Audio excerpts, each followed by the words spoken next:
Welcome to Brainfluence. I'm Roger Dooley. I've been talking a lot about loyalty in the last few years, particularly how reducing friction is a key to increasing customer loyalty. But that is not the only way to accomplish that. Today's guest is Philip Shelper, who spent years in the loyalty industry, including roles at Qantas Frequent Flyer and Vodafone. He's CEO and founder of a loyalty and reward company whose clients include McDonald's, Klarna, and P&G. Phil is personally a member of several hundred loyalty programs, is an obsessive researcher of loyalty psychology. He's the author of Loyalty Programs, The Complete Guide, which is indeed complete. It is 420 pages long. You can see the thickness of that tome. Welcome to the show, Phil.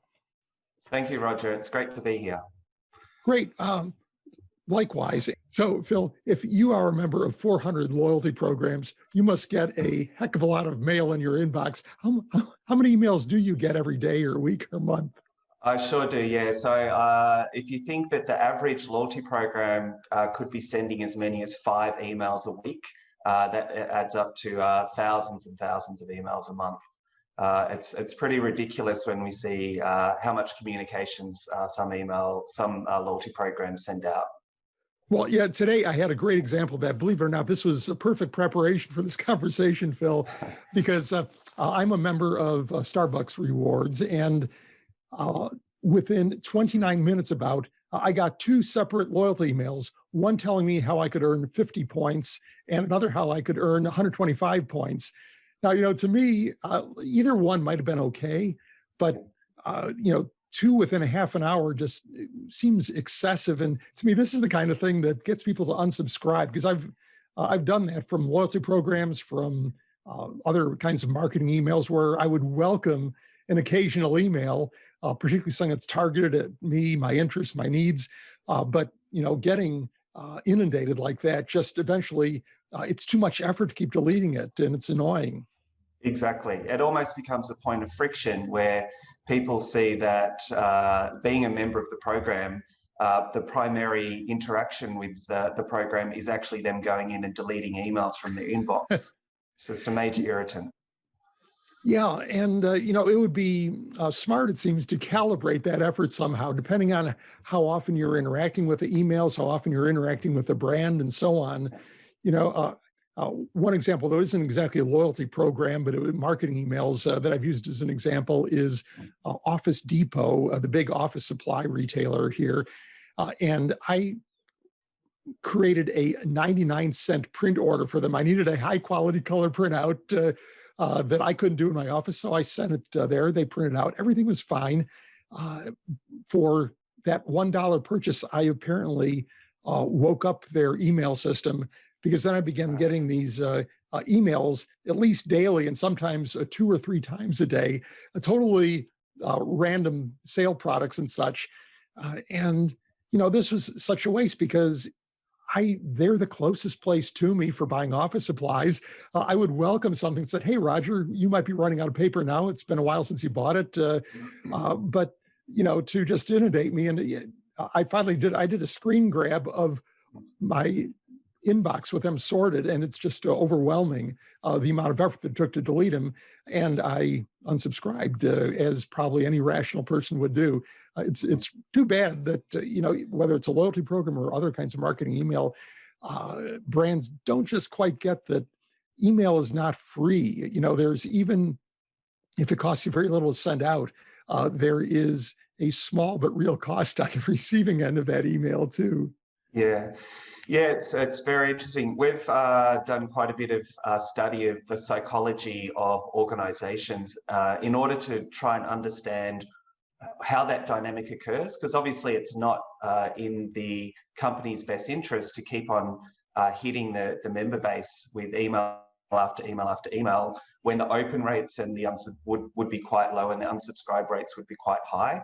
And typically what we see is a phenomenon that we call addicted to crack. And this is where the company over a period of time has built up a big sizable member base and a good quality email marketing list. And then they send out an email and they get quite a good response. So they get a nice sugar hit of revenue. And so the sales team over time realizes that sending more emails equals more money.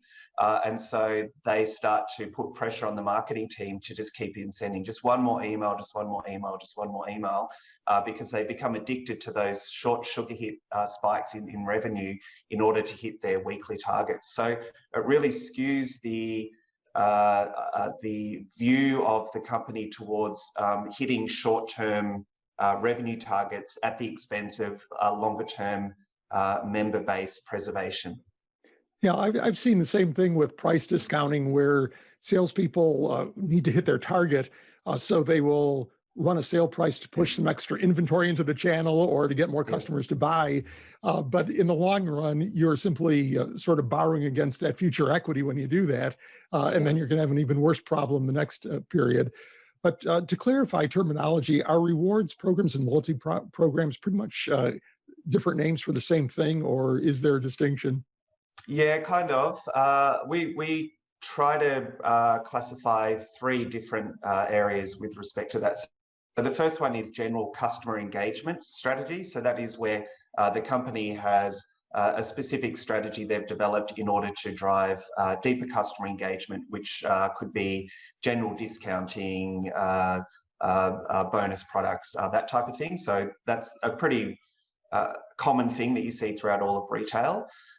Then the next level up is a member engagement strategy. So that is where a customer can formally join a program in order to get access to different benefits. So that might be a discount each time that they shop. It might be access to third-party benefits such as discount movie tickets or something like that.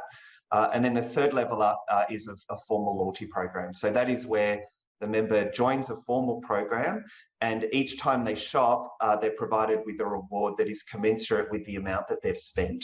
So it might be an instant reward, or it might be earning something such as points, which can accumulate over time and then be exchanged for a future reward.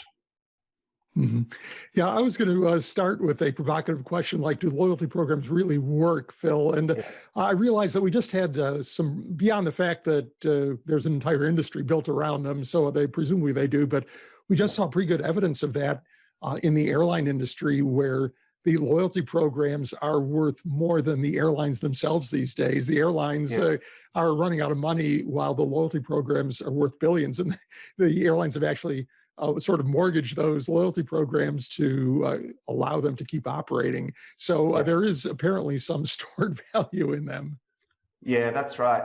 Yeah, look, I think it's a question that every person in the loyalty industry should be asking, and companies that have a loyalty program should be asking as well. Do they work or don't they work? As part of the book, we dedicated 2 chapters to do loyalty programs actually work? And we took the time to go through and do an academic review. One of the great things about the loyalty industry is there's an enormous amount of academic research that's been conducted on it, trying to answer that question of do they work or don't they work? But also more importantly, what does it take to make a loyalty program work? And there's a lot of evidence they do work, but also there's a lot of evidence that they don't work as well. So we then, as part of the second chapter that we did on the academic research review, went through and said, what does it take to make a loyalty program work? And looked at all of the essential principles that are required within the design to make it work. And some of those things are making it simple. So once again, coming back to friction, making it simple to join, simple to understand, simple to engage with. The second one, and probably the most important one, is making it valuable. So providing people with enough value so that they see the, I guess, the benefit in continuing to engage with it. So if you think about all of the loyalty programs that you belong to, the reason why you joined that program is because you believe that you were going to access value from doing so. And the reason why you continue to engage is because you perceive that you are accessing value from that ongoing engagement.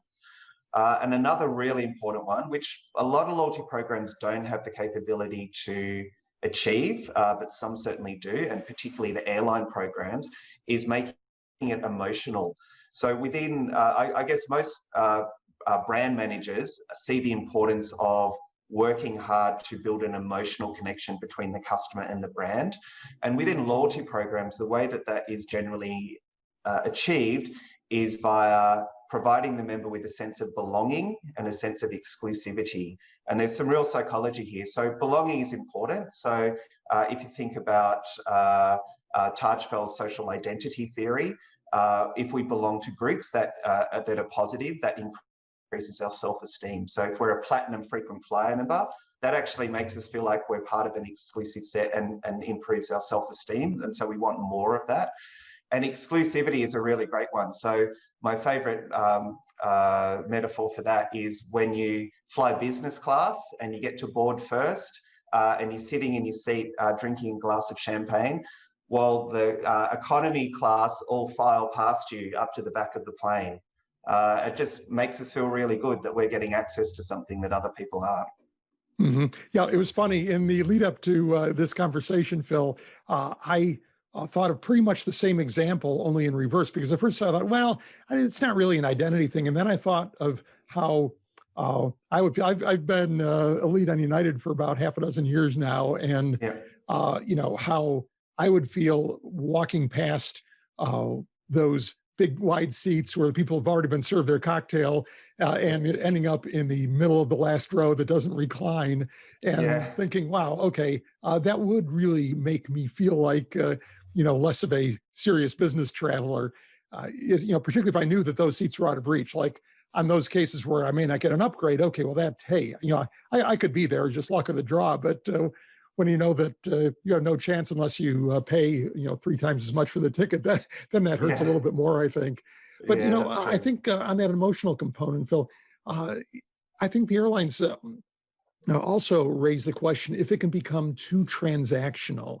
And by that, I mean, when I was first hit my 100,000 plus miles, you pretty much had to have your butt in a United Airlines seat for 100,000 actual miles, maybe a few less because premium classes gave you a little bit of a mileage bonus, but you had to log those hours on airplanes to get that. And then over time, they introduced the dollar component where it was how much you spent was also important in reaching your goal. Originally people would do mileage runs. You talk about mileage runs in the book where, if you are 10 or 20,000 miles short and the end of the year is approaching to hit your target elite level, you might buy, the worst seat on a flight to a place that you don't want to go someplace because it's really, really cheap. So you could log those miles and get your status for the next year. And, on the one hand, the airlines did not like that because that was not the way they wanted you to achieve that goal. But on the other hand, to me, that created a pretty loyal flyer. In that following year, if you hit your 100K level on United, would you then the next year decide, well, maybe this year I'll try Delta? No, you're not going to fly anybody but United that next year. And even if some folks did take advantage of it, I think the number of those serious mileage run people was infinitesimally small compared to the great body of flyers out there. I could be wrong about that, but by making it more and more difficult, now finally, now mileage doesn't enter into it. The flyer who takes a few first class long distance international trips may qualify more quickly than some loyal flyer who's slogging away back in economy on a bunch of domestic flights week after week after week. And I don't know, to me that I understand that for the airline, the revenue is important, but to me, it's removing that emotional component from it. It's becoming more transactional. Yeah, I couldn't agree more. And I think that's really a classic case of the profitability of the big frequent flyer programs distorting the member experience. So the big frequent flyer programs have shown really over the last 10 years, it's been a gradual shift to focusing more on how much people are spending. We refer to it as squeezing the tube of toothpaste. So a lot of the big programs have restructured so that people who are flying economy on the cheaper seats, and more infrequently get less. Whereas the tiered program, the tiered members, first and business class members are rewarded more. So it's a bit of robbing from the poor to give to the rich, as it were. And so you do get those distortion effects where the focus is more on getting people to spend more money to upsell to higher tiers and that sort of stuff, which is unfortunate. I think the pendulum has definitely swung way too far to that side, particularly in the US, probably less so in other countries. I think the COVID pandemic is going to force them to have to swing back the other way. So we've actually seen the big frequent flyer programs quite effectively use the program in order to maintain engagement with their members, to keep them thinking about the fact that they will travel in the future. So extending expiry rates on the premium tiers. And then the other thing that we've seen, which is really interesting, is a lot of status matching. So there's almost a bit of a war amongst frequent flyer programs at the moment, where they're all offering to match the status of the other programs in order to try and steal those valuable customers across for when the skies open back up again. Well, that makes sense because, like, for instance, I haven't flown in a year, basically. So Yeah. right now, I've retained my United status, but it's not like I've already logged a bunch of miles toward my next status on that airline. So yeah, I can see that. I'm, you mentioned simplicity, and to me, that is really important too. To cite Starbucks again, I love their loyalty program. I've written about it multiple times in the past. They provide an endless stream of sort of ideas to critique. But as their program has evolved, to me, it used to be pretty simple. You got a star for a visit, and after a certain number of visits, you got a free menu item. Pretty much very, very simple. At any given moment, when I was a regular patron of Starbucks, and in those days, I was going pretty much every morning. I knew where I was in my toward my next reward, and we've talked offline a bit about the goal gradient hypothesis and endowed progress, where the closer you get to your goal, the more likely you are to keep consuming or keep doing whatever it is that will get you to that goal. Now, I get these emails that say, wow, you can get 50 stars if you, in the next 5 days, on separate occasions, have a mocha, a frappuccino, and a pastry or something. It's like, who can figure this stuff out? What is 50 stars going to get me? Because now different menu items have different star prices and whatnot. And so I've resorted to pretty much ignoring it all, and just when they say, hey, Roger, you've qualified for a free cup of coffee, I say, great, I'll get my free cup of coffee without paying any attention to these complex reward schemes. Now, maybe, are there some people that really respond to this sort of gamification of, hey, here's your goal for this week, try these 4 things that you've never eaten before, and we're going to give you, something really cool. Yeah, so I think as programs have those iterative enhancements and become increasingly complex, but also provide opportunities for members to engage more and in different ways, you then tend to split the base into different segments. So you would absolutely have super core Starbucks customers who engage with all of that stuff and engage very proactively, but you would expect that would be a relatively minor percentage of the base. I think the challenge for most loyalty programs is to keep innovating, keep evolving, try and get a sense of what works better than what they're currently doing without disenfranchising the rest of the base, because they are introducing that additional complexity. So there's a bit of a balancing act there, definitely. The intelligent way to do it is to take a good quality segmentation approach. So introducing an iterative change, getting a sense of which members of the base are engaging with that and which aren't, and then adjusting the communications approach so that the ones that are provided with more of that stuff, and the ones that aren't are just helping to retain that simplicity and maintaining what they are happy to engage with. Mm-hmm. We mentioned the goal gradient effect and endowed progress. And for our listeners who may not be familiar with that, Yeah. Goal gradient effect was originally based on a study done with rats where rats running mazes ran faster the closer they got to the cheese or their prize at the end of the maze. And surprisingly, or not surprisingly, perhaps, other researchers found that humans behave pretty much the same way. That when they were filling a coffee card, that as they got their card nearly full, and this is in the old days before everybody had a smartphone, we had these sophisticated algorithms for determining what your rewards were. Then you had a piece of paper that somebody stamped or they punched, and that when you were at, say, 8 out of 10 punches, you would be more likely to consume coffee faster than if you were merely at number 2. And then the related thing is the endowed progress effect, where another group of scientists found that you could actually trick people into drinking more coffee by, instead of giving them a blank 10 punch card, you could give them a 12 punch card with 2 holes already punched.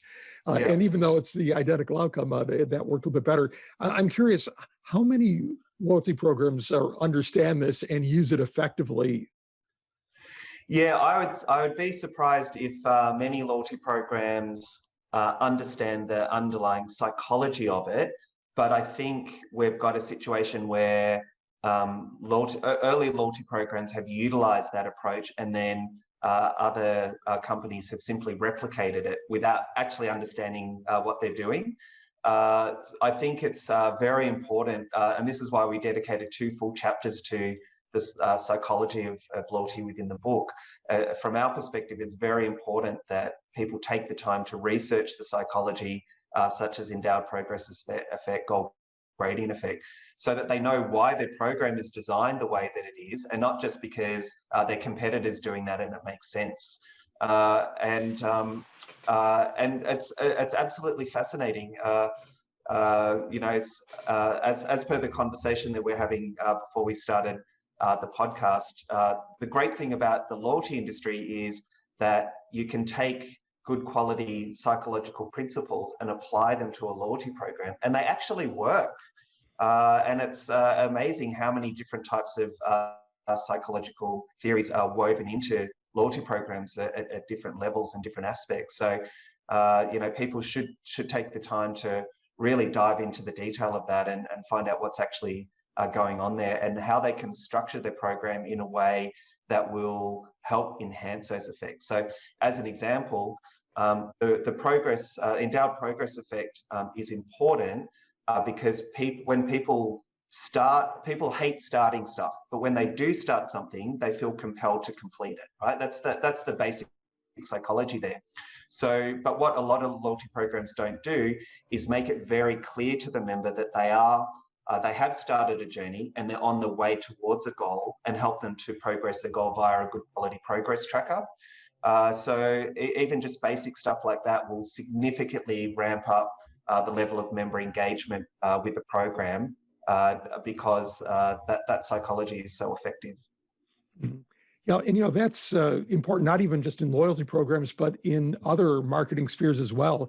If somebody's completing a form, for example, if you show them their progress, as they get closer to the end, they'll feel, okay, well, I better keep on going here. And I've seen some forms that use that endowed progress effect by, after you complete the first page, suddenly you're 50% done, and then the others seem to take a little bit more effort or time. But they're using that same principle. What other principles of psychology or behavioral science, Phil, do you think are particularly powerful in loyalty programs? Yeah.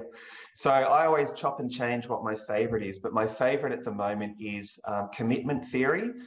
So this was first written about in 1968 by Day, and it was he wrote a paper about loyalty programs where he said there's a lot of companies out there who are running loyalty programs. In those days, most of the programs were stamps, where people would go and shop with a retailer, they'd earn stamps, stick the stamps in a book, and then they could exchange the books for rewards.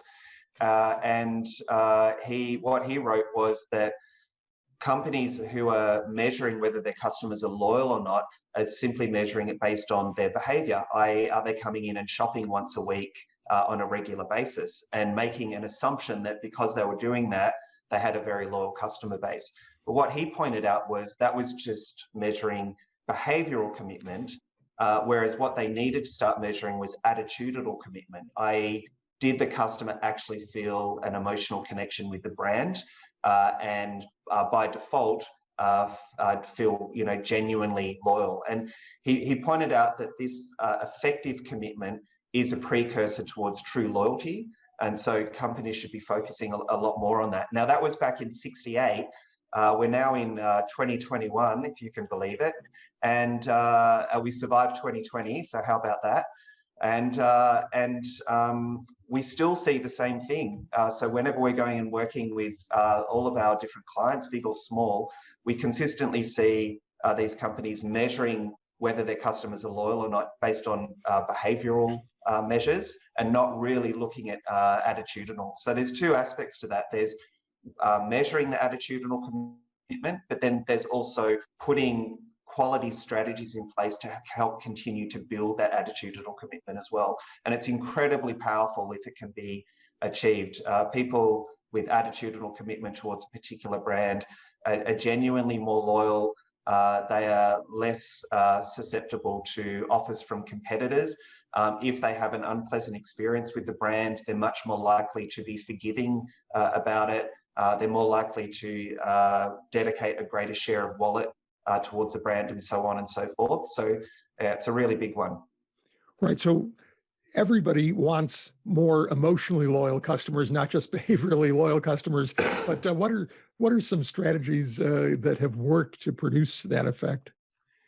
Yeah, well, I think the first thing that most companies struggle with is how to measure whether their customers are loyal or not. NPS has been something that's been used with varying success all around the world. I think it can work quite well, but it can also be quite challenging. Also, things like mystery shopping as well has been used to ascertain whether the quality of the experience that the member is having across different channels is up to scratch as well. We've started working recently with a company in Australia that do post-purchase video surveys. So if you're a member of the program and you go and transact online or in store, you'll then receive an invitation via SMS or email to click on a link, and then you'll receive a video from the CEO of the company inviting you to answer 5 simple questions. And then at the end of that, the member is also invited to record a short video providing feedback to the staff member that they engaged with as well. And within that, there's then a whole framework of different initiatives and strategies that can be applied right across the business in order to address any issues that the member might have raised, or identify good behavior that can then be amplified throughout the whole business. So there's some amazing stuff that can be used across different businesses right around the world. But it's a matter of the business first making the commitment to want to progress down that path and accessing the right tools to be able to do so. I think the other thing as well is most companies have a commitment towards customer engagement and trying to please their customers. I think that's general capitalism, is wanting to please customers and want them to come back. But we still see a shockingly large number of companies who have not gone through a digital transformation or have not successfully completed a digital transformation. And I think a lot of companies were really exposed during the pandemic. As they say, when the tide goes out, you see who's naked. And I think we saw a lot of naked companies over the last 12 months. We see that loyalty programs can be a really great catalyst for driving a full company-wide digital transformation. And what we mean by that is most companies may have a loyalty program, or they're thinking about implementing a loyalty program. What they need to do next is build out a good lifecycle management strategy. So onboarding communications, growth communications, a referral program, retention communications when the member starts to disengage. They also need to focus on better quality data collection. So in 2022, Google is going to ban cookies, which is going to cause an enormous amount of disruption within the digital marketing space. So companies should be thinking about how to better collect, zero and first party data. Then building out good quality analytics, good quality reporting, and finally, and this is really the key to building attitudinal commitment, but also referring to what we talked about right at the start, is building out what we call omni-channel personalization. So that is where you as an individual, Roger, whether you engage over the phone, online, in-store, or by any other means, receive a personalized experience that makes you feel like you're being recognized as an individual by the company. And having the loyalty program, having the analytics, having the data, and everything in place with good quality reporting, so people understand everything that they can about how customers are responding, allows the company to then build out that omni-channel personalization. And that is really the winning ticket from our perspective, all starting with the loyalty program. One thing you mentioned briefly is surprises and how they can affect loyalty. And they're good from a psychological standpoint. I've seen that myself occasionally. I've been a member of Panera, a competing chain for Starbucks here. Yeah. And one thing that they did early in the days of their own digital loyalty program, they originally had the old-fashioned kind, but they switched to digital and smartphones and such, was to seemingly randomly give you stuff. In other words, there wasn't this sort of accumulating a visible number of points toward a goal at that point. Rather, suddenly, hey, come on in for free pastry or a free cup of coffee or whatever it was. And to me, that was kind of fun in its own way. It didn't seem to correlate necessarily to my behavior. It might even correlate in a negative way. In other words, unlike a traditional loyalty program, the more you consume, the more you earn. I think maybe if they hadn't seen me in a while, they would give me some kind of a reward to get me back in the store. I could be totally incorrect about that, but to me, that was kind of fun. There's some psychology that underlies that, right? Yeah, there is. So there's an enormous amount of psychology around surprise and delight. We're very big fans of surprise and delight at Loyalty and Reward Co. We try to weave it into as many of our clients' loyalty programs as possible. My favorite surprise and delight strategy is by a professor called Schwartz way back. He went and sat in an office one day and sat by the photocopier. And he he's a German scientist, so he put 5 Pfennig, which is pre-euro, so worth about 5 cents, on a photocopier. So when someone came along and used the photocopier, they found the coin and put it in their pocket. And what he did then is he went and surveyed them about general attitude about their life. So how are they feeling today? Was there anything in their life that they wanted to change? How are they feeling about the future? And he compared that against people who used the photocopier who didn't find a coin about how they were feeling. And what he found consistently was the people who had found the coin were feeling much more positive about their life. There was less things that they wanted to change, and they were feeling much more positive about the future. So it was simply the fact that they'd found a small coin was enough to adjust their attitude about their entire life experience. And it's very easy for loyalty programs to replicate that type of dynamic in a very cost-effective way. To give someone a free random cup of coffee or a free pastry or something, it doesn't cost the company a lot of money, but it can really change the whole dynamic of what you're doing. We're seeing that in Australia at the moment. Woolworths and Coles, which is the 2 dominant supermarkets over here, if you're members of their programs, from time to time, they'll invite you to go to the store and claim a free product. And it's not costing them anything because generally it's a new brand or a new product line that the supplier is wanting people to try and start talking about in order to generate some interest. So they're paying for the whole thing. But I remember every single free product that I've received from Woolworths and Coles over the last 2 years because that type of surprise and delight, the psychology of it is so powerful that it actually becomes a memorable experience. So it's very, very interesting.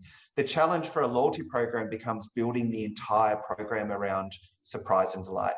It's very, very hard to do that. And why? Well, because a surprise very quickly becomes an expectation if it's repeated. So it needs to be, you need to maintain that dynamic of a genuine surprise, which is why we typically design programs where the surprise and delight element will be an underlying feature which supports the main program. Interesting. One last question. One thing that I would give Starbucks a lot of credit for, even though sometimes I pick on their program, is that for years and years, they have integrated payment with their loyalty program. In other words, you do everything through their loyalty app. You not only score your points or whatever, stars, but you also pay for the transaction, which really makes it so much simpler. And I've seen very few brands adopt that practice. Now, maybe for certain brands, it's not practical. I don't know, but it just seems like that's almost a no-brainer that, you, particularly when the customer knows, hey, I've got a balance in my Starbucks account, so this isn't going to cost me any cash out of my pocket right now. To me, that's the whole thing is brilliant. It is, absolutely. And it's really, it's an interesting one. It's definitely a friction one because the experience that you're having with Starbucks is very low friction. It's so easy just to go in, boom, boom, boom, done. You walk up. They call out Roger. They may or may not have spelt your name correctly. But the now they get it from the app and machine printed on the label, so there's it makes no easy, more weird spellings. As delightful as that was to see how your name got butchered by the barista, now it's unfortunately kind of predictable. Yeah. So I think the big challenge with that type of program, and the reason why we see so few companies progress down that path, is because of the enormous amount of friction involved in getting people to join the program and do it in that way. Typically, what we say to our customers, it's a little bit facetious, but is if you need your customer to do something, then you're already in trouble, right? Because people just don't like to do stuff anymore. And why? Because we're just so busy. So getting people to download an app, to then go through a registration process and then get a card out of their wallet and register it, is an enormous barrier. It seems very simple when I say it like that, but trying to convince anyone to download an app these days is nightmarish because people typically will only download an app if they can see the value in doing so. And as we were talking about before, value is a really major driver of loyalty program engagement. It's also become a major driver of app engagement as well. So getting people to go through those steps, very, very, very hard, and which means that the realm of companies doing the app with the payments is really dominated by the bigger companies where people are engaging with them on a regular basis and can see the sense in going through that extra step. Well, we could go on forever, but why don't you explain to our listeners and viewers where they can find you and your ideas, Phil? Sure. So you can find me on at rewardco.com.au, which is our website. I'm also on LinkedIn, so if you search Philip Shelper, you'll find me there as well. But what would be really great is if you jump onto Amazon or Barnes & Noble and buy a copy of the book. So one of the things that we had identified for several years is that there's not really any book available in the world that tells people everything that they need to know about loyalty programs. So we have people working in the loyalty industry, we have people who are wanting to enter the loyalty industry, but also people who are working in companies that may or may not have a loyalty program that just want to know more about it, how to do it better or what they need to look out for. And so we wrote this book as a bit of a COVID project. We started it in March when we went into lockdown in Sydney. So myself and the Loyalty and Reward Co team and some other really amazing industry people contributed to it. And we launched it just before Christmas. And we're getting really great reviews about it as well.